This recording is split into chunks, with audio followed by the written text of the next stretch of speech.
Welcome back to Daily Persuasion. I am Joshua Lisec, the New York Times bestselling author, co-author, ghostwriter of 97 books, and a professional certified hypnotist. Through this unique experience stack, I curate current events and teach you how to better influence the VIPs of your life and your career. Right now, everyone is talking about tariffs. Do you know what the purpose and what the function of tariffs are? Well, the issue with any particular topic is it is tribal. So here's what our side thinks about this issue. Here's what the other side thinks about this issue. Everything is sort of side-based, and tribe happens first. So it's tribe and then the truth. It's what's okay for me to believe based on my associations, and then the truth of the matter. And so this is why if you try to talk to, let's say, an anti-Trump liberal or progressive, as I like to say, someone who shares conspiracy theory memes on Facebook, they're called Facebook Americans, where their depth of insight into a subject is based on whatever the conspiracy theory meme that they saw from their side, and then they went and shared that. So one that I saw recently was something like, every 100 years, a president tries... So no, it wasn't a president. It was every 100 years a Republican tries tariffs and causes a Great Depression. Maybe something different will happen this time. Okay, so we have sarcasm and we have factual inaccuracies. So if it had 1828, 1930, and then 2025, have there been tariffs at any other point during any administration? Yes, there have. And those are left out of the meme. Also, Donald Trump used tariffs for effect during his first administration.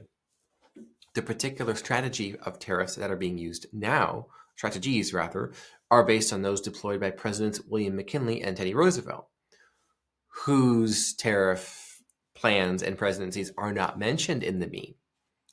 Ironically, it was Democrat Andrew Jackson who was president in 1828. He lost to John Quincy Adams in 1828. But the Republican Party didn't exist until 1858, when its first candidate was Abraham Lincoln. So the factual inaccuracies are just hilariously adding up. And also the Smoot-Hawley Tariff Act of 1930, that literally caused the Great Depression? Really? So we have staggering numbers of factual inaccuracies that are easy to look up, compounded by this sort of authoritative sarcasm where I know so much more than you, and I am so much more informed than the president and his entire set of economics advisors, foreign policy experts, and everyone he's getting advice from, plus being right in the thick of it. I have more information than he does. That's how Facebook Americans think.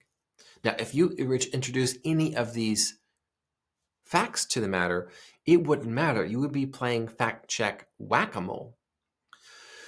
Part of persuasion is understanding that sometimes a conversation is not worth having. There are people who will say that there are prospects, that there are potential clients, potential customers who they're just real skeptical about claims, and they have to ask every single question, and they have to do a sales call with you 7 times, and they're really worried about this, that, and the other aspect of it, and they're just trying to price compare. They're just trying to, you have to know when to cut loose.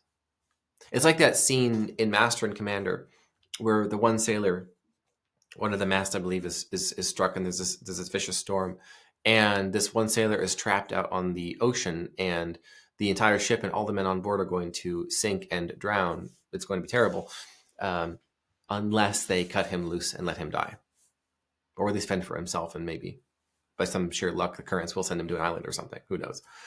Or be picked up. Unlikely, right? And this is difficult for a lot of us because we think that if we just said the right thing, we would change the outcome. If we just did the right thing, if we just used the right words, you need to take out the hatchet and cut the cord, cut the rope, save the ship, save everyone on board, save all those, and let loose the Facebook Americans from your life and from your career, from your business, from your network. If you will still find yourself being around them, you can be polite, say nothing, let it go. Use the Milo Yiannopoulos strategy of saying, Yes, it's a very unfortunate situation. And then just let that be. That's all. Let it go from that point on. It's okay. So what we're saying here is we don't literally mean let the other person drown. Okay, that's not what we're saying. What we're saying is the rope of responsibility that you are holding on to trying to pull them along. And the environment is so harsh that they're finding themselves in that you have to let your rope of responsibility go. Just let it go. It's one of the most painful lessons you can have as a persuader. But what will happen is you will now free your time, attention, energy, perhaps even money up to work with those who are actually persuadable, those who are actually influenceable. It's painful to hear, but it may be exactly what you needed to hear today.